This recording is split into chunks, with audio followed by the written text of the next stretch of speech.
पंकी सूद जी की कहानी में वो बन गए थे हिमाचल के फर्स्ट रिहैब सेंटर से निकलने वाले, सक्सेसफुली रिहैबिलिटेट होने वाले पहले इंसान। और उनकी लाइफ में आ चुकी थी उनकी वाइफ सोनू सूद, कोविड वाले सोनू सूद नहीं, उनकी धर्मपत्नी सोनू सूद। और उनकी लाइफ में आ चुके थे उनके छोटे से बेटे परीक्षित।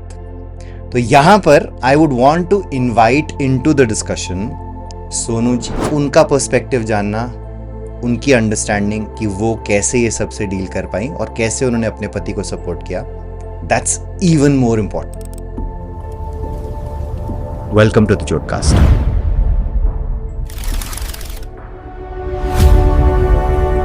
थर्ड पार्ट में ये पता लगाने की कोशिश करेंगे कि एक परिवार पे क्या बीतती है जब उन्हें पता चलता है कि उनके फैमिली में कोई एडिक्ट है, और परिवार सपोर्ट करे तो कैसे करे, इसे बीमारी माने या कुछ और, समाज कैसे इसमें मदद कर सकता है। पंकी सूद जी ने टिफिन वैली में कितने अमेजिंग प्रोजेक्ट्स को लॉन्च किया है, जैसे project Sambhav, fight against drug abuse, HVT foundation etcetera.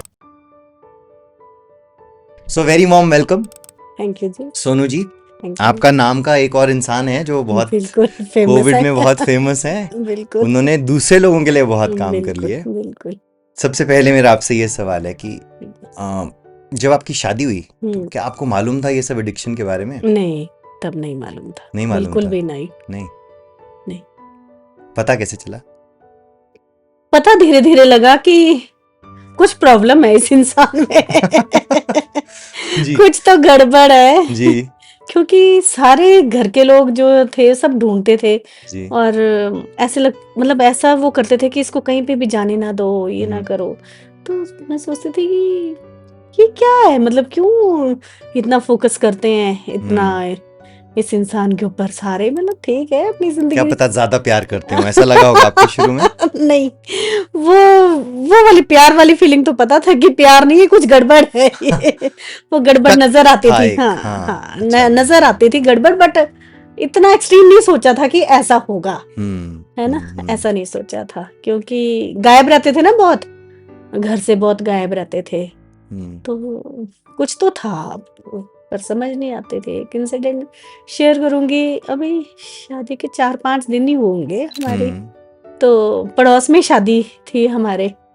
तो हमारा और भैया का ना रूम बिल्कुल इकट्ठा है, साथ में कमरा है, इनके बड़े भैया और हमारा हमारा रूम बिल्कुल बीच में, एक दरवाजा भी है बीच में। तो इकट्ठे तो वो शादी में गए हैं और आए नहीं है। मेरे लिए तो ठीक है, फ्रेंड की शादी है, गए हैं, आ जाएंगे। तो भैया थोड़ी थोड़ी देर में पूछ रहे हैं मेरे से, अब रूम से ही ना, क्योंकि वॉल कॉमन थी हमारे रूम की। आया नहीं, समझ नहीं आ रही है क्या है भाई ये चक्कर। तो ऐसे धीरे धीरे करके समझ आया कि ये तो कुछ गड़बड़ है। तो पंकी जी ने काफी ओपनली अपने लाइफ के दौर और डिफरेंट डिस्कशंस हमारे साथ करे। एक जगह पे उन्होंने हमको बताया कि धूप बत्ती बोलकर उन्होंने, हाँ, हमको मिला था ना सामान। क्या मिला था आपको? था इनका सामान, हमें पता ही नहीं। तो मैं तो ऐसे ही, हम स्टोर साफ कर रहे थे शायद। जी। तो जॉइंट फैमिली है ना, कॉमन है सब कुछ। जॉइंट फैमिली में आपको पता है सब कुछ सबका कॉमन होता है, कोई ऐसा नहीं होता है कि ये हमारा। और जॉइंट फैमिली थी तो सारा घर सब आ रहे हैं जा रहे हैं सब कमरों में। जी। तो उस दिन हम पता नहीं, मैं और मेरी जेठानी, शायद मेरी भाभी, वो हम कुछ, स्टोर हमारा दोनों का कॉमन था कि हम जो भी हमारा एक्स्ट्रा सामान था तो वहीं रखते थे। तो हम कुछ कर रहे थे शायद वहां पे दोनों जनिया, तो हमारे को मिला था और हम फटाफट मम्मी के पास ले आए कि इतनी सारी धूप का है, क्यों रखे इतने सारे। हाँ, हमें तो कुछ आइडिया भी नहीं था इन सब चीजों, खैर कभी देखी भी नहीं थी तो कभी। और बचपना ही था ना, 23-24 साल में शादी हुई तो बचपना ही था उस टाइम पे, तो है ना। तो आपके मन में एग्जैक्टली ये शक कब हुआ कि ज्यादा गड़बड़ है? जैसे आप कह रहे हो ना कि धीरे धीरे तो समझ में आ रहा था कुछ तो गड़बड़ है। अरे क्योंकि वो गायब रहते थे ना और वॉशरूम में रहते थे। आपको दूसरा शक नहीं हुआ कोई और होगी लाइफ में कि अभी शादी हुई है? नहीं, ये शक तो नहीं हुआ। उस उम्र में तो ये ज्यादा दिमाग में आना चाहिए ना, अरे और पाल रख रही कोई। नहीं, ये शक तो नहीं आया कभी भी। ऐसा नहीं हुआ? तो बाथरूम में बंद रहे ना, उसके ऊपर क्या शक? उसके अलावा ना गायब रहते थे। तो हाँ, बट नहीं, वो शक नहीं आया कभी भी नहीं, लाइफ में, और वो नहीं। टेक्नोलॉजी का जमाना भी नहीं था कि हाँ, वीडियो कॉन्फ्रेंस पर आप हाँ, बाथरूम बात में कर सकते, बंद कर हाँ, सकते नहीं, होगे, है ना? हाँ, तो वो तो हम्म नहीं आया, बट यही था कि, और सबसे बड़ी बात ये होती थी ना कि वैसे मिल नहीं रहे हैं, फोन, हम्म मोबाइल फोन तो होते ही थे ना तब भी, फोन तो चल पड़े थे तब, मोबाइल फोन करो तो मैं यही और 1 मिनट में हाजिर, तो वो समझ नहीं आता था कहाँ से टपक पड़ते हैं एकदम कहाँ से। छुपते थे आप भैया, बताएं?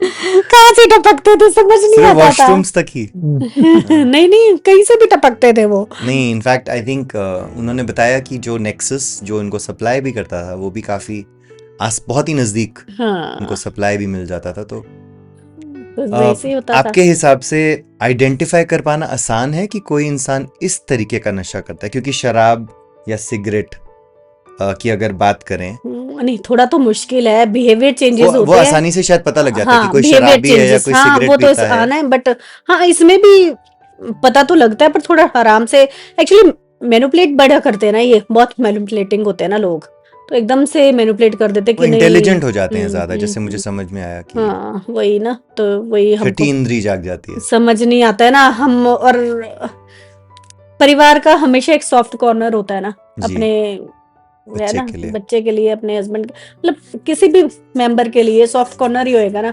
कोई बोलेगा यार मेरी तो हालत ये है कि मेरे पेट में दर्द है, तो हम तो मान ही जाएंगे ना, हम थोड़ी नहीं बोलेंगे भाई तू नशा करके बैठा है। तो आप पालमपुर से हैं हाँ जी, और आपकी शादी यहाँ कुल्लू में हुई थी। हाँ जी। ये रिश्ता जुड़ा कैसे? मतलब आप लोग एक दूसरे को मिले या ये अरेंज्ड मैरिज था? अरेंज्ड मैरिज है अच्छा। हमारी तो। हम्म इनकी मम्मी और मेरा मायका सेम ही है। अच्छा, हाँ, हम पहले से जानते थे एक दूसरे को, वहीं से लेके आए वहीं से। हाँ, सुशील सुंदर वो कन्या तो वही को। जाने। हाँ? तो आपके मन में कभी ये आया, ये सब देखने के बाद, समझने के बाद, कि मुझे वापस चले जाना चाहिए, छोड़ देना चाहिए? ये तो नहीं आया वापस चले जाना चाहिए, पर ये था कि मैं अपना कुछ कर सकती हूँ, कि इतनी सफिशिएंट हूँ, इतना मेरे को है कि मैं कुछ कर सकती हूँ एक टाइम पे आके। हाँ, कि अपना और अपना बच्चे का मैं कर लूंगी अच्छे से, मतलब कहीं पे भी। और परिवार ने भी सपोर्ट किया, कोई दिक्कत नहीं है, भैया हमेशा खड़े रहे, अभी भी खड़े हैं, टचवुड। कोई वो नहीं है कभी भी दिक्कत ना भी हो, कोई भी हो बच्चों की तरह की, नहीं कोई नहीं, मैं खड़ा हूँ। जब इनको रिहैब लेकर गए थे तो बड़ा मुश्किल होता है वो टाइम, आंसू नहीं रुकते थे मेरे, ऐसे बहुत आंसू निकलते थे, बहुत बहुत मैं वही समझने की कोशिश भी कर रहा था। इतने आंसू निकलते थे मेरे कि मेरे को लगता था कि शायद मैं हंस नहीं पाऊंगी कभी लाइफ में। तो मैं ऐसे एक बार ऐसी थी खड़ी हुई, तो उनके भैया, बड़े भैया, अंकित भैया, वो मेरे को बोलते हैं कि जब तक मैं जिंदा हूं ना, तेरे को घबराने की जरूरत नहीं है, तब तक कुछ नहीं होता, देखना। और सच में वैसा ही है अभी तक। हाँ, सच में घबराने की जरूरत नहीं पड़ती है। पंकी, आपसे पूछूंगा, ये आप सोचते थे कि इनके लिए मुझे वापस जाना है? कभी ये भी विचार आया आपकी पूरी इस जर्नी में रिहैब की? नहीं, एज एन एडिक्ट कभी ये नहीं सोचा आपने कि इन लोगों के लिए, इनकी वजह से मुझे ठीक होना है? वो तो थॉट प्रोसेस ही नहीं ना होता। फिर वो कॉन्शियसनेस वापस कब आई, वो इमोशनल इंटेलिजेंस और वो तो रिहैब जाने के जो आप कह बाद रहे थे, उसको भी टाइम लगता है, इट डजंट ओवरनाइट नहीं होता वो भी। मतलब आप कह रहे हो कि रिहैब से आने के बाद भी हाँ, यू वो आर भी कोई continuing in that magic, same, हाँ, कि आपको वो आदत है, डिटैच्ड आदत है वो ना? ऐसे कोई ओवरनाइट नहीं होता है वो मैजिक, इट टेक्स टाइम। मेरे को लग रहा था कि नहीं जादू तो की छड़ी एक चली दिन में एडिक्ट भी नहीं बनते, एक दिन में ऐसे सुधरते भी नहीं। इट्स अ स्लो प्रोसेस, बनने से लेकर के सुधरने का, इट्स अ स्लो प्रोसेस। तो आपने कहा ये नया सवेरा का ब्रांच अब कुल्लू में खुल चुका है, और पहले इंसान आप थे जो दिल्ली से यहाँ ट्रांसफर हुए और फिर वहां से सक्सेसफुली निकले। कितना टाइम, आप कितने टाइम के बाद वहां से निकले? 7 मंथ्स, 7 महीने के बाद। फिर 6 महीना दिल्ली में और 1 महीना यहाँ पर। हाँ, नहीं, 5 महीना दिल्ली 5 में, महीना। 1 महीना यहाँ, फिर उसके बाद डिस्चार्ज, फिर उसके बाद वॉलंटियरिंग, फिर वॉलंटियरिंग वहीं पे रोज आना वापस। आप अंदर से अपने आप को completely free of this addiction कब से मानने लगे? क्योंकि आई एम श्योर रिलैप्स के चांसेस भी होते हैं, आप उसी एनवायरनमेंट में हो, उसके आसपास हो, और अगर कोई और लोग हैं जो ये पॉडकास्ट देख रहे हैं तो उनको आप क्या एडवाइस भी ऐसा देंगे कि अगर आप रिहैब करके भी कहीं से आ रहे हो, टू मेक श्योर कि आप रिलैप्स ना करें, उनको क्या करना चाहिए? इसकी तो गारंटी नहीं है जी, आज 20 साल हो गए तो भी इस चीज की गारंटी नहीं है, क्योंकि ये बट डिजीज एटलीस्ट इतनी इमीडिएटली पावरफुल वो, है, हाँ, आई अंडरस्टैंड, इसलिए मैं डिजीज आपसे इतनी पूछ रहा हूँ पावरफुल आपने है। ऐसा क्या किया, पहले उस पे आते हैं। मैंने ऐसा कुछ भी नहीं किया, मैंने सिर्फ एक ही चीज की कि मैं बात मान के चला, सुन के चला, और अपना दिमाग नहीं यूज किया। जो रिहाब में आपको सिखाया जो था। रिहैब में जो बताया गया था, जो सिखाया गया था, इवन डायरेक्शंस बहुत फॉलो की बाहर निकल के भी अपने काउंसलर की, तो वो आई थिंक वो डायरेक्शन ही, एंड देन फिर नारकोटिक्स अनोनिमस की मीटिंग्स पकड़ी उसने, बड़ा नारकोटिक्स अनोनिमस, एनए, एनए की, जैसे यूएस में कुछ ए होता है, ए होता है, वैसे ही एनए भी होता है, NA नारकोटिक्स अनोनिमस, वो एल्कोहलिक अनोनिमस, उसी से निकला हुआ है एनए भी। तो एनए ने बहुत इंपॉर्टेंट रोल प्ले किया लाइफ में, मीटिंग्स में रोज मिलना जुलना, लोगों से बातचीत करनी, तो वो अपना ही एक इकोसिस्टम बन जाता है, उसी इकोसिस्टम में रहते हैं, और वो पुराने पीपल प्लेसेस, पुराने लोगों से नहीं मिलने जो यूजर्स थे, उन जगहों पे नहीं जाना जो यूजिंग वाली थी, क्योंकि इसमें ऑब्सेशन बहुत जबरदस्त है ना, कंपल्सिव ऑब्सेसिव बिहेवियर होता है कि आप नहीं भी करना चाहो, आप वो जगह देख करके ही ऑब्सेस्ड हो जाओगे। तो अगर आपको ऐसा नहीं है कि आपको वही चाहिए, नशा ही चाहिए, आप वो जगह देख के ही ऑब्सेस हो जाते हो, आप वो पुराने एडिक्ट को देख करके ही ऑब्सेशन में आ जाते हो। तो इसमें मानसिक खिंचाव बहुत जबरदस्त है, इसमें आपका कंपल्शन बन जाता है, फिर अगर आपने देख लिया ना किसी चीज को, फिर आप रुक नहीं सकते। तभी वो ट्राइंग टू क्विट, ये जरूरी नहीं है कि वो इस स्टेज तक पहुंचे हों, हेरोइन, ड्रग अब्यूज, या हो सकता है कोई अल्कोहल से स्ट्रगल कर रहा हो, कोई स्मोकिंग से या गांजा से स्ट्रगल कर रहा हो। फर्स्ट एडवाइस आप क्या देंगे अगर वो रिहैब में जाते हैं? ये तो आपने कहा अवॉइड करें एक्सेट्रा एक्सेट्रा, उन जगहों से दूर रहें। तो वही है, हमारा दिमाग ही सबसे बड़ा दुश्मन है हमारा, वो हमेशा बोलता है कि माइंड ओवर मैटर की, तो वी हैव टू, हाँ, उसको कंट्रोल में, और दूसरे की बात मान के चलना पड़ता है इसमें अपना माइंड नहीं। अपने एटीट्यूड की भी बात की थी कुछ टाइम पहले, एटीट्यूड और बिहेवियर की तो पूरी प्रॉब्लम ही है, ड्रग्स और नशे की तो दिक्कत ही नहीं है, ये तो बहुत लाइफ में लेट आता है, या this is just one thing in life. Attitude और बिहेवियर ही हर चीज का प्रॉब्लम का जड़ है, तो it is all about that. अगर वो ठीक हो गया फिर तो एवरीथिंग फॉल्स इन प्लेस, सब चीजें ठीक हो जाती है। सोनू जी, आपको कभी बैठकर पंकी जी ने ये बताया है, कुछ इंस्टेंसेस उन्होंने शेयर किए हैं जो काफी risk taking kind of instances थे, बच्चे को 14 फीट 10 फीट उछाल देना, या गाड़ी में, ऐसी गाड़ी में जिसका बाद में एक्सीडेंट हो जाता, ये सब चीजें उन्होंने कभी आपसे बैठकर की हैं? नहीं, बात नहीं करी? आपको ये पॉडकास्ट वगैरह के थ्रू पता चल रहा है? बिल्कुल। तो आपको क्लोजर कैसे मिलता है कि ठीक है वो रिकवर हो गए हैं, मगर आप कैसे, वो आपने विश्वास कैसे किया वापस? सबसे पहले तो ये पूछता हूँ कि वो इंसान जो इतना कुछ आपसे छुपा के चल रहा था इतने टाइम तक, वो अब रिहैब से 7 महीने में वापस आ गया, तो ऐसा कौन सा जादू टोना हो गया? ऐसा आपको कभी ऐसे रहा? हमने भी मीटिंग्स ही करी ना, आपके माइंड में रहा ऐसा शक कि क्या पता फिर से? होता था, बहुत होता था, बहुत होता था, हमेशा ही होता था, काफी टाइम तक तो मेरे को ऐसे रात को उठ के होता था कि क्या पता। बट फिर मैंने भी मीटिंग्स करी हैं एनए की ना, फैमिली मीटिंग्स होती हैं, तो वो बहुत करी हैं, और जिस रिहैब से ये ठीक हुए ना, तो उस रिहैब के जो भी लोग थे, जितने कुछ लोग ठीक हुए, उनके फैमिली जो है उनके साथ अभी तक हमारा रिलेशन है। तो कभी भी कुछ ऐसे लगे ना, तो रात को 2 बजे भी फोन आ रहे, ऐसे हो रहा है, क्या करें। तो एक मतलब इकोसिस्टम बन चुका है, और ये जरूरी भी होगा, ये जरूरी है, क्योंकि आप अपने एडिक्ट के साथ इतने नहीं बात कर सकते ना जितना। नहीं, जैसे मैं इसीलिए आपसे ये पूछा क्योंकि वो आपके पति हैं, वो इन अ वे रिहैब से वापस आ चुके हैं, नहीं वो, मगर ये सब चीजें जो वो एक पॉडकास्ट में बता रहे हैं, उन्होंने आपसे बैठकर, बिल्कुल, तो ये हमको भी मजबूत बनने के लिए मीटिंग्स करनी पड़ती हैं। तो ये एनए मीटिंग्स ने आपको भी help, I think that's a very important information that we are getting from Sonu ji here, कि आप फैमिली मेंबर्स के लिए भी मीटिंग्स होती है, और उसी से आप निकल सकते हो। अदरवाइज तो जो एडिक्ट है वो तो सिक है, पर फैमिली ज्यादा सिक है, आप डिप्रेस हो जाओगे। हाँ। तो उससे आपको कभी आपको पता ऐसा चलता है। डिप्रेशन टाइप का फीलिंग आया? हाँ, वो होता था ना उस टाइम हम्म, पे, काफी होता था।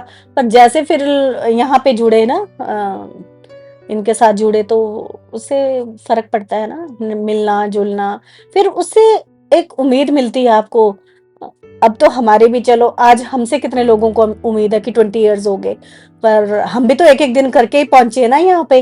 तो जब 2 साल वालों को देखते थे, अच्छा 2 साल भी होते हैं, अच्छा 5 साल भी होते हैं, अच्छा 10 साल भी होते हैं, तो उससे उम्मीद मिलती है ना, तो टू गेट आउट उससे of hope and addiction. Strength मिलती है ना।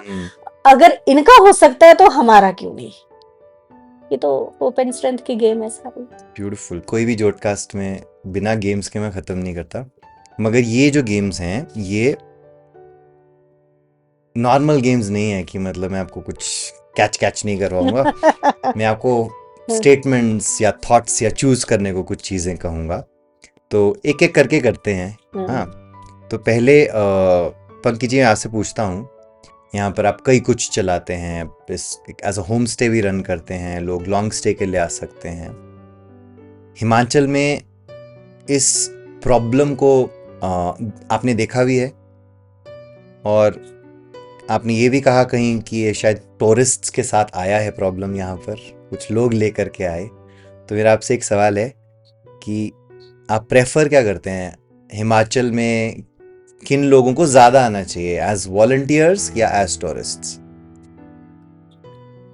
अब तो कॉन्सेप्ट है they can travel as a volunteer, तो जब वो आते हैं तो ऑब्वियसली आएंगे तो एज अ टूरिस्ट ही आएंगे। जी जी, आपने तो हाँ। पॉलिटिकली करेक्ट कर दिया इसको, दोनों में तो से एक ही चूज करना है आपको। तो देखो, तो volunteers are also tourist because when they are travelling they are into tourism, right तो right, this is called volunteer tourism. Volunteer tourism, यही आपने यहाँ पर HVT करके यस शुरू किया, यस हिमालयन वॉलंटियर। यस। थोड़ा एक्सप्लेन करेंगे ये क्या है मूवमेंट? तो HVT just started with a small initiative, एक छोटा सा, कि कोविड टाइम में वॉलंटियरिंग हम बहुत टाइम से देख रहे थे। अर्ली 90s में मेरे ब्रदर करते थे UWC के साथ, वर्ल्ड अटलांटिक कॉलेजेस के साथ, उनके स्टूडेंट्स आते थे इधर, तो वो ऑर्फनेज में, ब्लाइंड स्कूल में जाकर के वॉलंटियर करते थे। हमारे ग्रैंडफादर भी बहुत वॉलंटियर करते थे। मेरे मन में ये था कि जब लोग ट्रैवल करते हैं तो क्यों ना उसको एक पर्पस दिया जाए फॉर अ ट्रैवलिंग। तो हिमालयन वॉलंटियर का जन्म हुआ था उससे, and it started with 2 kids and few mentors, और फिर टीम इतनी अच्छी बन गई है। माई को फाउंडर महिमा फ्रॉम पुणे, वो तो उसको बिल्कुल न्यू हाइट्स पे ले गई जहाँ पे मैं कभी सोच भी नहीं सकता था। तो वही अच्छे लोग मिलते चले गए और कारवां बनता चले गया। अभी तो बहुत अच्छी सॉलिड टीम है HVT की, एंड 34,000 वॉलंटियर्स हैं वाओ, विद ओके। अस। और वो सब हिमालयस में ही काम करते हैं? सब हिमालयस में। लिमिटेड टू हिमाचल और limited to Himalayas, Okay. Any mountain region. Himachal, तो any ना, तो लद्दाख में भी है, असम में भी है, नॉर्थ ईस्ट में भी है, उत्तराखंड में भी है।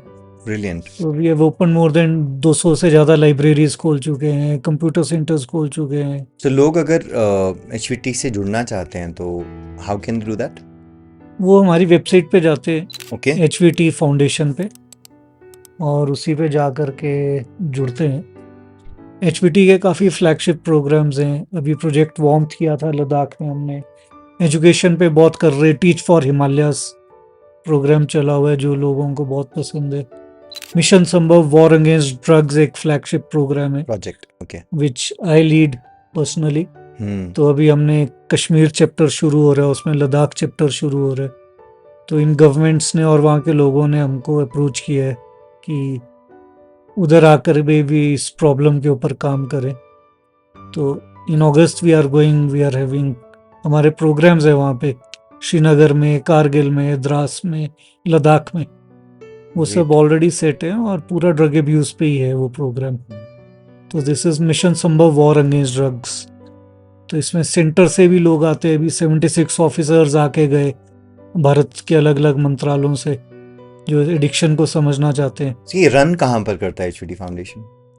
HVT फाउंडेशन का मतलब कोई रजिस्ट्रेशन ऑफिस तो है कुल्लू या? का ही है। अच्छा, ओके। यस, कुल्लू का है।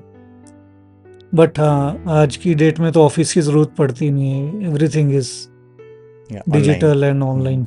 So I leave all the details in the description of the podcast also, अगर आप लोग ज्वाइन करना चाहते हैं तो you can go to the HVT website and register yourself.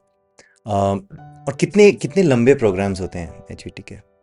ये प्रोग्राम आपका 1 हफ्ते से लेकर के 1 साल वाले भी है, 1 साल तक के प्रोग्राम्स हैं। अपने हिसाब से आप यस डिसाइड कर सकते हैं। राइट, सो अब क्वेश्चन थोड़ा शिफ्ट करता हूँ सोनू जी की तरफ। तो सोनू जी, आपने बहुत क्लोजली देखा है इस बीमारी को। मैं इसको बीमारी कह रहा हूँ क्योंकि बिल्कुल ये एडिक्शन की एक बीमारी है बिल्कुल। जो मैंने समझा है आज, उसी में से ही मैं इसको अब एक बीमारी की तरह ट्रीट करने लग गया हूँ। बिल्कुल। तो आपको क्या लगता है, अवेयरनेस ज्यादा जरूरी है कि एक्शन लेना? अवेयरनेस के बाद एक्शन।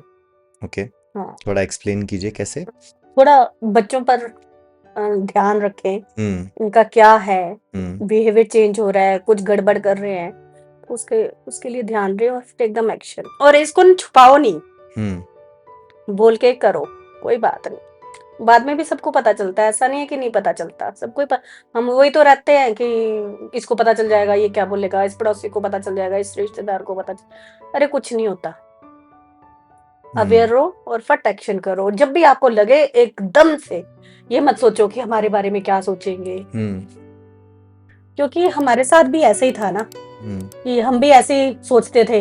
वही मैं कह रहा हूँ, तो जब आपको मालूम चल गया सबको, नहीं मालूम चल गया, मालूम चलने और उनको एक रिहैब में भेजने में आप लोगों ने कितना वक्त लगाया? रिहैब भेजने में भी लगा टाइम, क्योंकि समझ नहीं आ रहा था कि क्या है, कैसे है, और कहाँ पे भेजना है, कुछ समझ नहीं आ रहा था। तो फिर जब इनका एक फ्रेंड, बिल्कुल क्लोज फ्रेंड, वहां से ठीक होकर आया था, तो वहां से इनके भैया ने पता किया, तो उन्होंने बोला कि अरे वो राहुल ठीक हुआ है, उनसे बात करो कि ये क्या चीज है और इसका ट्रीटमेंट होता है। अरे नहीं पता था सब कुछ, इतना कि ऐसे होता है, ये तो सब कुछ एक झटके में हो गया ना। और उनको ले भी गए और ये भी कर लिया, लेकिन फिर जब उनका ट्रीटमेंट हो गया 6 महीने, जब उनका डिस्चार्ज होना था, तो नया सवेरा कुल्लू में फिर चुका था। हम लोग रेडी नहीं थे कि हम इनको यहाँ से डिस्चार्ज करवाए। अब वहीं से दिल्ली से डिस्चार्ज कर, क्योंकि चुपके से दुनिया को पता न क्या चल पता चले।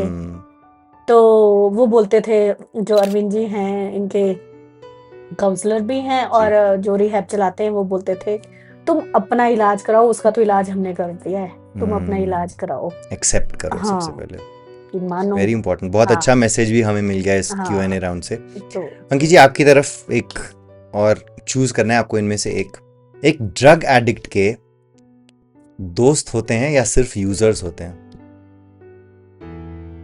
यूजर्स ही होते हैं वैसे तो। क्या एक ड्रग एडिक्ट के दोस्त हो सकते हैं? क्योंकि जैसे आपने बताया, दोस्तों को तो आप दूर धकेल चुके थे ना। नहीं, कुछ दोस्त भी होते हैं, ऐसी बात नहीं है, जो समझाते हैं। बट एज एन एडिक्ट जब आप देखते हो कि नहीं, जब आप उस मेंटल स्टेट की मैं बात कर रहा हूँ, उस मनस्थिति की बात कर रहा हूँ कि आप उसमें हो, बहुत फिंगर टिप्स पे होते हैं वो, पर बहुत कम नंबर होता है, पर होते हैं, हो सकते हैं, इट डिपेंड्स। क्योंकि ज्यादातर लोग जिनको आप उस वक्त दोस्त समझते हो, वो यूजर्स होते हैं, वो यूजर्स होते हैं, वो दोस्त नहीं हैं। वो दोस्ती सिर्फ वहीं तक होती है। राइट, ओके, आई थिंक ये बहुत गहरी बातें हो रही हैं, और but I am very sure कि आप लोगों को काफ़ी एडिशनल इन्फॉर्मेशन मिलती जा रही है। सबसे इम्पॉर्टेंट चीज़ जो अभी पंकज जी ने कही कि अगर आप एक एडिक्ट हैं, और इस पॉडकास्ट को सुन रहे हैं, तो ये याद रखिएगा कि जो आपको दोस्त लग रहे हैं वो सिर्फ शायद आपके साथ यूजर्स हों, और वो रियली शायद आपके दोस्त फ्रेंड्स ना हों। ये फ़र्क पहचानिए और इस जंजाल से निकलिए। That's one of the things that I think immediately I want to send out as a message to all who are watching. Right, तो यहाँ से थोड़ा आगे बढ़ते हैं। अब आपने 3-4 बिजनेसेस इनिशिएट कर दिए, आप एडवेंचर में पहले भी थे, तो ये आपने कब डिसाइड किया कि this is the path that you are going to take? आपकी leap of faith drug addiction से छूटकर क्या होगी, ये कैसे डिसाइड किया?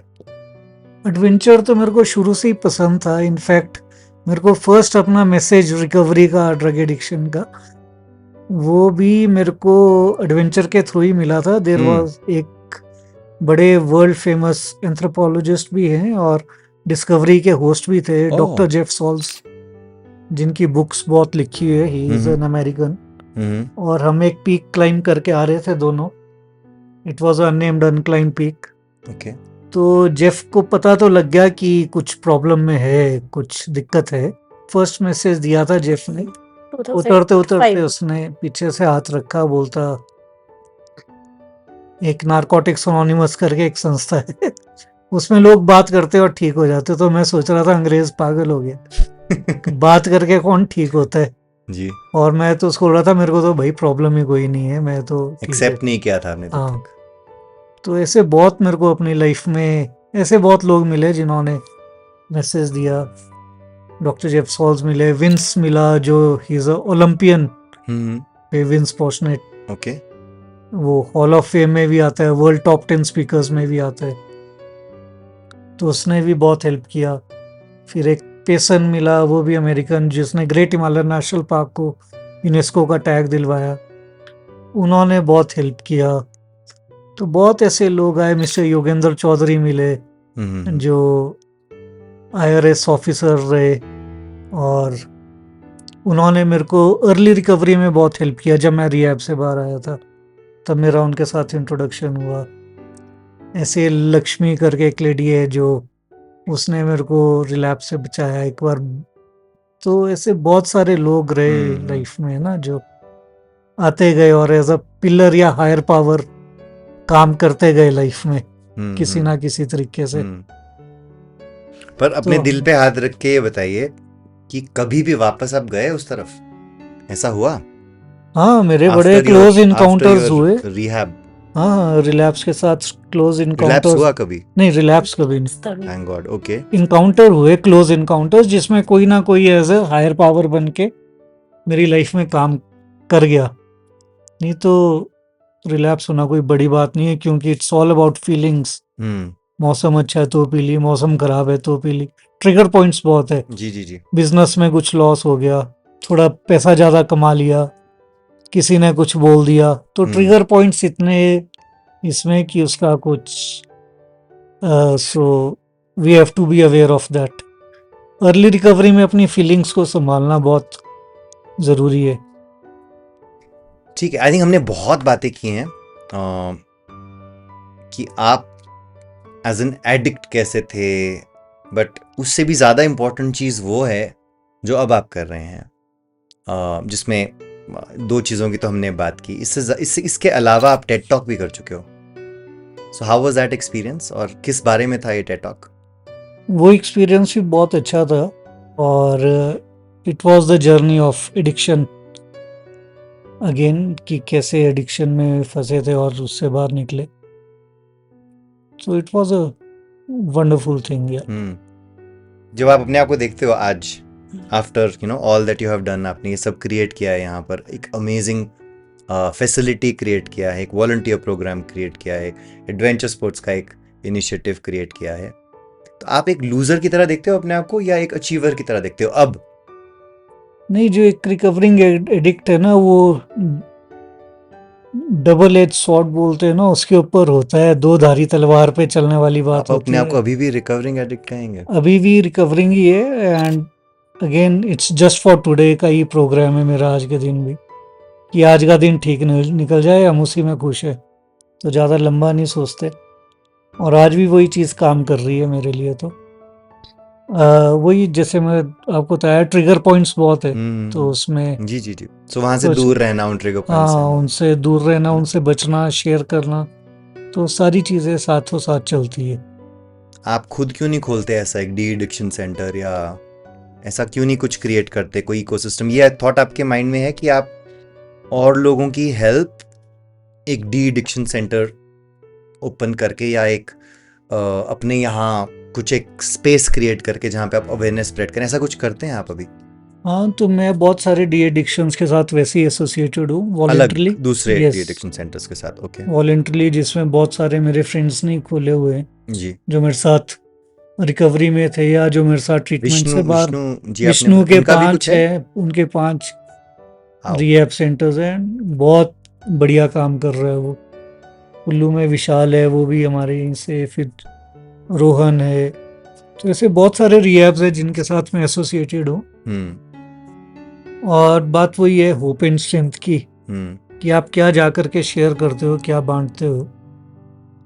और कभी हाँ लाइफ में सोचा नहीं ऐसे रिहैब खोलने का,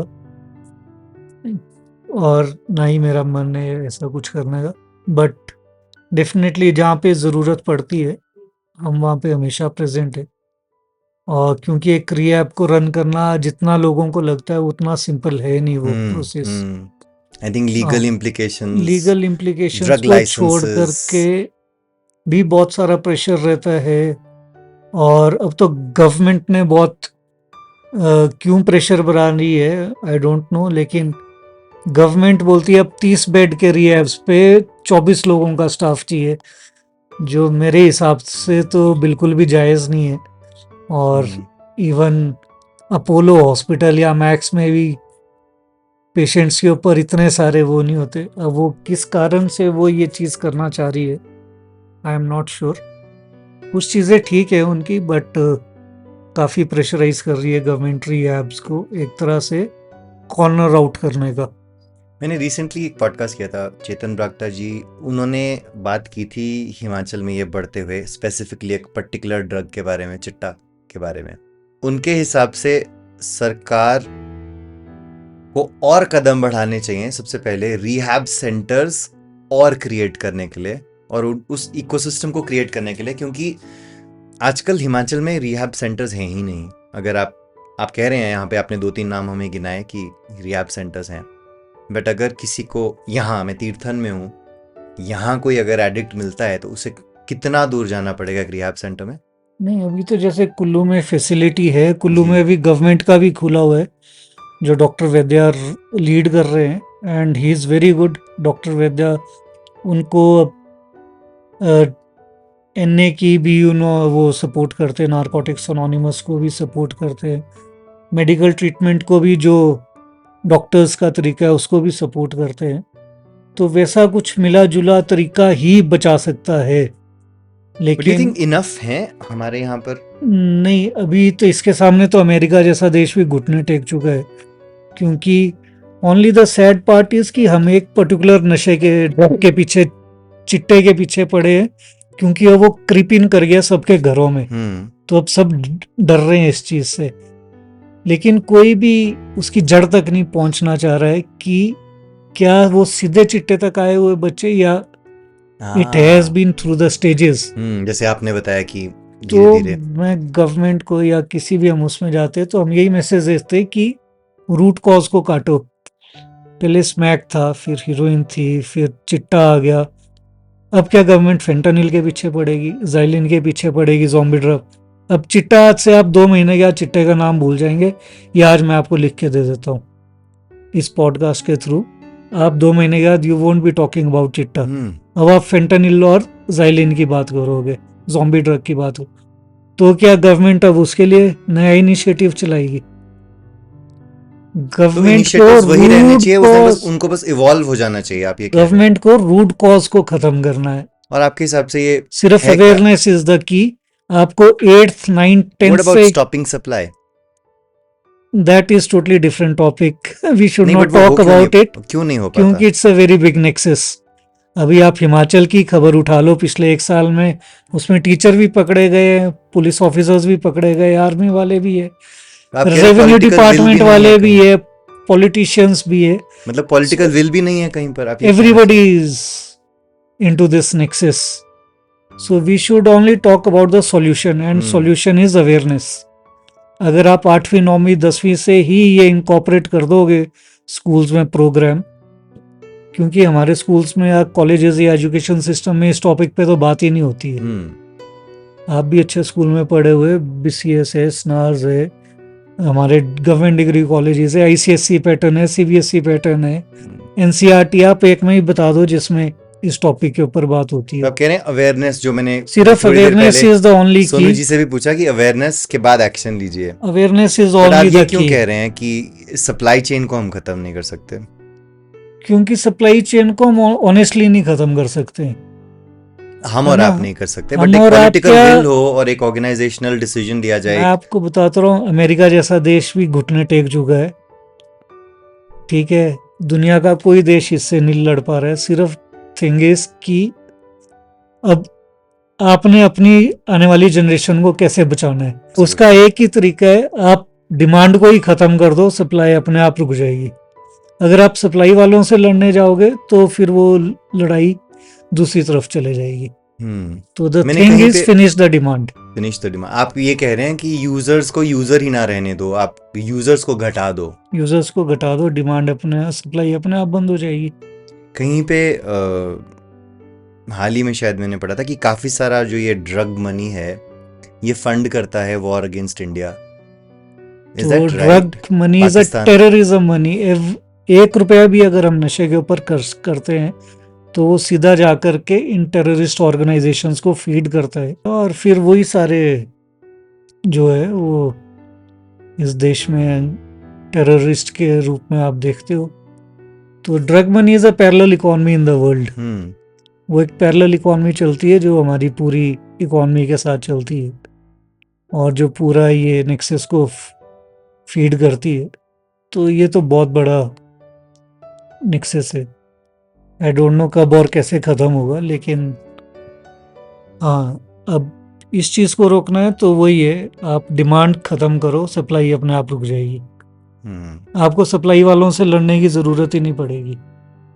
वी नीड ऑफिसर्स लाइक गौरव जो अभी शिमला के एसपी है, या शालिनी, या संजीव जी जो एसपी रहे, जिनको हमारी सरकार ने उठा करके दूध फेडरेशन का वो बना दिया था। तो we need officers like them, officers who can take action. Who can take action. Shalini ने यहाँ पे प्रोग्राम शुरू किया था। शी इज़ अ करंट, अभी तो एसपी कांगड़ा थी posted. She started a programme called Sahbhagita आपकी और हमारी। गौरव जो आईपीएस रहे अभी Shimla SP, is done a wonderful job. उन्होंने पूरा ड्रग माफिया को अपने नीज पे ले आए थे। संजीव गांधी जी ने इतना बड़ा बर्स्ट आउट किया रैकेट, ओपी जी थे। तो we need people like them in forces. Rahul है हमारे एक फ्रेंड, वो ही इज आईपीएस, उसने बहुत काम किया इस चीज में। तो we need people like them to be a front line warrior, क्योंकि वो पावर में है, पोजीशंस पे है, और इंटेंशंस है। तो ऐसे लोग चाहिए, और पॉलिटिकल विल चाहिए, और ब्यूरोक्रेटिक Political विल should- चाहिए।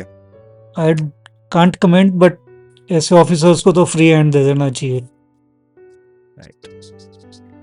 ब्रिलियंट। मुझे बहुत कुछ सीखने को मिला आज आप दोनों की लाइफ से। एज अ कपल, सबसे पहले आपसे पूछूंगा, आप दोनों मुझे 3 ऐसे लर्निंग्स बताएं आपकी इस जर्नी के। आप फैमिली का पर्सपेक्टिव हमको दे सकते हो कि एज अ फैमिली मेम्बर जिनके कोई भी क्लोजली इन्वॉल्व पीपल, लोग, बेटा बेटी, हस्बैंड, पापा, हुएवर, जो इससे जूझ रहे हैं, 3 ऐसी लर्निंग्स मुझे बताइए जो उनको हमेशा याद रखनी चाहिए कि ये आप गांठ बांध लो, ये करके चलो, तभी आप नशे से मुक्ति दिलवा पाओगे। फर्स्ट तो अवेयरनेस ही है कि अवेयर टीनेजर बच्चों के साथ बहुत जी। अवेयर होना पड़ेगा, जी है जी, ना? उनको मॉनिटर कीजिए। मॉनिटर अवेयरनेस कि क्या है, क्या हो रहा है, उसका स्लीपिंग पैटर्न क्या है, सारा करना देखना पड़ेगा कि किस टाइम पे उठ रहा है, किस टाइम पे सो रहा है, क्या है, किन लोगों से पुराने वाले दोस्त हैं कि नहीं हैं, कि नए हैं, मतलब खुद ही करना पड़ेगा वो सब। मान लीजिए उन्हें पता चल गया है कि ये अब एडिक्ट हैं, परिवार एज अ परिवार का मेंबर, ट्रीटमेंट। यस, ट्रीटमेंट बहुत जरूरी है। ऐसे हम सोचते हैं कि ऐसे ठीक हो जाएगा, नहीं होगा, अपने आप से नहीं हो पाता है। ट्रीटमेंट बहुत जरूरी है, और साथ साथ में तीसरा ये कि फैमिली का ट्रीटमेंट बहुत जरूरी है थ्रू द मीटिंग्स। मतलब फैमिली पार्टिसिपेट करे उस रिकवरी प्रोसेस में। बिल्कुल, उनको तब प्रोग्राम समझ आएगा कि ये दिक्कत है, ये बीमारी है ना? किसी को भी हो सकती है, हार्ट अटैक बोल के थोड़ी नहीं आता, हो जाता है। जी। तो हो जाती है। तो ऐसा नहीं है कि खत्म नहीं होता है कुछ भी, सब कुछ होता है, ट्रीटमेंट से सब कुछ पॉसिबल है। ऐसा नहीं है कि जी कुछ भी नहीं होगा, ऐसा कुछ नहीं है। हाँ, सही जगह ट्रीटमेंट कराओ और मन पक्का करके ट्रीटमेंट कराओ। ज्यादा करके ऐसा होता है ना, भेजते हैं रिहैब में और 1-2 महीने में ले जाते हैं। अपने परिवार को ही तरस आ जाता है कि बच्चा कैसे वो करेगा। अधूरा ज्ञान बड़ा बुरा ना, वो हम्म है ना कहावत भी। हम्म तो वो फिर वो बच्चा ना वो सीख पाया, ना छोड़ पाया। तो जितना वहाँ पे जितना वो बोलते हैं उतना ट्रीटमेंट ज़रूर कराओ। और साथ में फैमिली को जब वहाँ पे फैमिली मीटिंग्स होती हैं, रिहैब में भी होती हैं फैमिली मीटिंग्स, वहाँ ज़रूर जाए। और एनए की मीटिंग्स होती है फैमिली मीटिंग्स, वो ज़रूर करें। उनसे उनको सब सीखने को मिलता है। सवाल मेरा ये है कि कैसे पता चले कि जो कोई पर्टिकुलर ऑर्गेनाइजेशन है जो अपने आप को एक नशा मुक्ति केंद्र बता रही है वो जेन्युइन है, क्योंकि ऐसे काफ़ी सारे इंस्टेंसेस भी होते हैं जहाँ पर बहुत नॉन जेन्युइन, ये अखबार में भी आता रहता है कि नॉन जेन्युइन ऑर्गेनाइजेशंस होती हैं जो खाली उनको रखने के लिए, पैसा कमाने के लिए। क्या ऐसी कोई ऑर्गेनाइजेशंस हैं जो क्लियरली मतलब आपको मालूम है कि हाँ ये बिल्कुल अच्छी ऑर्गेनाइजेशंस हैं? देखो, किसी को जेन्युइन और जिसके लिए काम कर गया, जो ठीक हो गया, उसके लिए तो जेन्युइन है, क्योंकि इसमें इतना कम रिकवरी रेट है रिहैब्स में। इनफैक्ट इंडिया में क्या पूरी दुनिया की बात कर लो तो वो बात वही है, जिस हॉस्पिटल में आप ठीक हो गए वो आपके लिए ठीक है वो डॉक्टर। बट जिसकी दवाई नहीं लगी हम उस डॉक्टर को गालियां ही देते हैं राइट, कि इसने but in the treatment sense sir कि लेकिन देर आर कई नाम मैंने ऐसे सुने, न्यूज में काफी आर्टिकल्स ऐसे भी आते हैं कि लोगों को बेसिकली बस रखा जाता है। ऐसा मैंने बहुत न्यूज आर्टिकल्स में देखा है ड्यूरिंग द रिसर्च। तो हाउ डज वन आइडेंटिफाई कि ये कोई जेन्युइन इंस्टीट्यूट है या नहीं? देखो, आइडेंटिफाई करना बहुत मुश्किल है ऑनेस्टली, मैं आपको बताऊं तो। But there are few institutes, क्योंकि जो हमारा भी जो था रिहैब उसमें भी इंसिडेंट हो गया था, तो वो बंद करना पड़ा था 17 साल के बाद।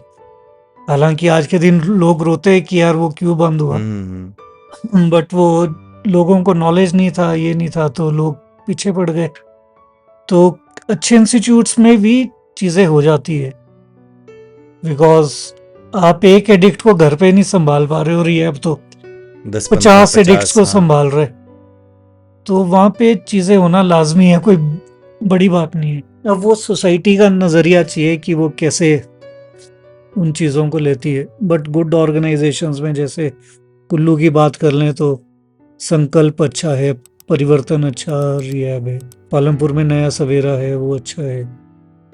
Then there are few other organisations जो अच्छा काम, साई कृपा फाउंडेशन है वो अच्छा काम कर रही है दिल्ली में। तो ऐसे हैं रिहैब्स, ऐसी बात नहीं है। बट वही है कि हर जैसे हॉस्पिटल भी अच्छा नहीं हो सकता, कितने हॉस्पिटल सिर्फ पैसे कमाने के लिए ही काम कर रहे हैं, बहुत कम है जो जेन्युइन काम कर रहे हैं। तो सेम विद रिहैब्स। ऐसी भी एक धारणा है कि ये जो इलाज है ये बहुत महंगा होता है। इंडिया में तो महंगा नहीं है जी, बिल्कुल भी। अगर आप बाहर के देश को उठा करके देखो तो बाहर तो 15-20 हज़ार डॉलर से शुरू होता है महीने का इलाज। इंडिया में जहाँ तक इन रिहैब्स की बात है जो मैंने आपको नाम लिए, ये 15-20 हज़ार रुपये, 25 हज़ार रुपये महीना से स्टार्ट करते हैं, जो एक बार सुनने में रकम शायद बड़ी लगे, लेकिन आप अगर आप दूसरी तरीके से देखो, अगर आपने घर में भी रहना है, रोटी पानी सब कुछ करना है, ऑर्गेनाइज करना है, डॉक्टर्स चाहिए, साइकोलॉजिस्ट चाहिए, सब कुछ चाहिए, तो एक साइकोलॉजिस्ट की विजिट ही आपकी 5,000 या 10,000 की होती है। जी जी। तो आई थिंक रिहैब्स को इससे ज्यादा तो बच्चा आपका पी के खत्म कर रहा है रोज। तो ये भी बात है, ये पक्की बात है ना। 15-20 हज़ार में उसका एक महीने का नशा नहीं हो रहा है, उससे ज्यादा ही हो रहा है जितना आप ठीक होने को दे रहे हो उसको। सो ये जो डिटेल्स हैं इन कुछ इंस्टीट्यूट्स की जो पंकी जी ने बात करी, ये भी मैं डिस्क्रिप्शन में ऐड कर दूंगा। तो अगर आप इनको एक्सप्लोर करना चाहें, इनके सर्विसेज अवेल करना चाहें, या इफ़ यू नो एनीबडी जिनको ये ज़रूरत पड़ सकती है तो प्लीज़ शेयर ज़रूर कीजिएगा। और अब आपकी तरफ पंकी जी, आपकी लाइफ से लोग क्या 3 चीज़ें सीखें? मेरी लाइफ से तो क्या, but addicts are not bad people, they are sick people, और उनको वो बीमार व्यक्ति है जिसको ट्रीटमेंट चाहिए, है ना, तो उनको ट्रीट करवाएं। Don't shame the addict, help him out. आप एडिक्ट को वो शर्म, जैसे आप आजकल सोशल मीडिया का बड़ा चल पड़ा है कि ओवरनाइट वो लोग जागते हैं, वायरल 4 पेग लगा करके चल पड़ते हैं कि चलो चिट्टे वालों को पकड़ते हैं, हालांकि सारे खुद शराब के नशे में धुत होते हैं। सोसाइटी का रोल ज़रूरी है, but don't shame the addict, help him out. अगर आप उसको हेल्प करना ही चाहते हो तो आप उसको सही रास्ता दिखाओ, आप उसको रिहैब तक छोड़ के आओ, आप उसकी जिम्मेवारी लो, है ना। और वो ओवरनाइट वाला, वो सोशल मीडिया वाला काम मत करो। उसके लिए भी आई फाइल्ड अ पीआई। मतलब आप कह रहे हो कि अपनी लाइफ कॉम्प्रोमाइज करो, अगर रिकवर भी कर सकता है बाद में कभी, ऑब्वियसली कोई तो वो एक गारंटी डिजिटल इम्प्रिंट आपने बना दिया उस इंसान का। डिजिटल इम्प्रिंट बना दिया। अगर कोई लड़कियों के आजकल इतने वीडियोस हैं, तो अगर वो ठीक होती, कौन उससे शादी करेगा, कौन उसको नौकरी देगा, कौन उसको काम, कौन ट्रस्ट करेगा basically. So that digital imprint will ghost her whole of her life. Let's go to the second and third point. बेटी बहुत इंपॉर्टेंट चीज आपने अभी कही, मेल फीमेल रेशो का कुछ डिफरेंशिएट करता है क्या इन एडिक्शन, इन योर एक्सपीरियंस? अभी जो ये करंट जिस तरह के नशे आ गए हैं, जो अब 100 कदम आगे हैं पुराने नशों से, विच आर टोटली केमिकल। ये फेंटानिल और जाइलिन जैसे जो मिक्स करके, जो ज़ॉम्बी ड्रग जिसको बोल रहे हैं। और मैं तो इस पे बहुत पहले बात कर चुका हूँ कि अब ये नया ट्रेंड शुरू हो गया है, और इसमें फीमेल्स बहुत है। फीमेल्स की बहुत ज़्यादा रेशो है, और वो रेशो इज़ बिटवीन 15 to 21, 22। और इनका बहुत एब्यूज़ हो रहा है, बहुत मिसयूज़ हो रहा है। तो बिल्कुल। और अभी एक ही ट्रीटमेंट फैसिलिटी है हमारे पास जो फीमेल्स को कर रही है पूरे हिमाचल में, सिर्फ कुल्लू में ही है वो। जो डॉक्टर वैद्या रन कर रहे हैं, ATF जिसको बोलते हैं, एडिक्शन ट्रीटमेंट फैसिलिटी। पर वो सिर्फ 21 डेज का ट्रीटमेंट देते हैं उधर, और फिर मेडिसिन दे करके भेज देते। बट या अगेन, नारकोटिक्स एनोनिमस का जो प्रोग्राम है, that is for everybody. It is totally free, it is online. आपको कहीं जाने की जरूरत भी नहीं, आप घर पे बैठ गूगल मीट पे भी उसको अटेंड कर सकते हैं, रोज अटेंड कर सकते हैं, दिन में 10 बार कर सकते हैं। और कुछ मीटिंग्स तो 24/7 चलती है हमारी, आप कभी भी बैठ जाओ उसमें, जो बहुत हेल्प करती है फैमिलीज के लिए। एक ये एनए की ये फैमिली मीटिंग्स बहुत है, तो दैट कैन बी डन। सो जो भी पंकी जी मुझे इन्फॉर्मेशन दे रहे हैं, इस सब के लिंक्स मैं ज़रूर आपके लिए डिस्क्रिप्शन में छोड़ूंगा, तो you can take it from there. And second learning की तरफ चलते हैं पंकी जी। सेकंड लर्निंग वही है कि एडिक्शन इज नॉट समथिंग जो ट्रीट नहीं किया जा सकता, जिसको ये ट्रीटेबल है, बिल्कुल ट्रीटेबल है। और इसको आप कॉन्कर नहीं कर सकते, but you can arrest it one day at a time, जो हमारा बोलने का वो है, मोटो है। और आप बिल्कुल। और तीसरा यही है कि सोसाइटी नीड्स टू एक्सेप्ट। अगर सोसाइटी एक्सेप्ट नहीं करेगी तो फिर बहुत मुश्किल है। सोसाइटी का रोल शायद फैमिली और उससे भी बड़ा रोल होता है। तो सोसाइटी को ज़्यादा जागृत होना पड़ेगा। उन सिंपैथी नहीं चाहिए, बट एम्पैथी चाहिए सोसाइटी की टुवर्ड एन एडिक्ट। और आप उनको मौका दे दूसरा जिंदगी जीने का। एंड या दैट्स इट। Beautiful messages. तो बेसिकली आप कह रहे हैं कि वो भी इंसान है, बदनाम ना करें, is the first message that you have. Second जो मेरे साथ शायद हमेशा रहेगा, किसी भी चीज को अगर मुझे छोड़ना है या पकड़ना है, तो just for today I will not do this, और just for today I will do this. क्योंकि starts with minutes, seconds, millisecond से स्टार्ट राइट। बिल्कुल। So you can start with an hour. आप ये कह सकते हैं कि बस अगले 2 घंटे के लिए मैं ये एडिक्शन नहीं करूंगा, उसके बाद मेरा मन क्या कहता है, मैं उससे बात करके सोचता हूँ मुझे क्या करना है। And the third, as you said, it can be cured. Society को इसके लिए रेडी होना पड़ेगा। ये बहुत सारे अमेजिंग मैसेजेस इस बहुत अमेजिंग लोकेशन में बैठकर बातें करने के लिए, चाय पिलाने के लिए, खातिरदारी करने के लिए, इस अमेजिंग होमस्टे को क्रिएट करने के लिए, ये सोसाइटी क्रिएट करने के लिए जो आप वॉलंटियर टूरिज्म के लिए क्रिएट कर रहे हो, ये अवेयरनेस को क्रिएट करने के लिए, इन सारी टेक टॉक्स के लिए 17 साल एज एन एडिक्ट और लगभग 17 से 20 साल अब आप as a 20 years as a recovered person, इस सब के लिए बहुत बहुत धन्यवाद Panki ji. Thanks to you. आप इतने इम्पोर्टेंट सब्जेक्ट पे बात कर रहे हो, राइट। और जो शायद नीड ऑफ द आवर है, जो नेक्स्ट जनरेशन वाइप आउट होने से बचा सकता है जी। एक भी फैमिली को, एक भी किसी को ये मैसेज मिल गया इस पॉडकास्ट के थ्रू, तो आई थिंक ये सक्सेस, हाँ, job is done. Right. And Sonu ji धन्यवाद, आप ये बताया कि भैया परिवार की कितनी ज्यादा इंपॉर्टेंस है किसी भी एडिक्शन को ले लीजिए, है ना। जनरली कोई एडिक्शन का, कुछ भी एडिक्शन का पता लगता है, सिगरेट पीने का पता लगता है, शराब पीने का पता लगता है, तो परिवार सबसे पहले सिर्फ मना करता है और कुछ करता नहीं उसके आगे, रिस्ट्रिक्शंस क्रिएट करता है। बट अवेयर हो वो क्यों कर रहा है, जड़ तक पहुंचो, ये आपने कहा।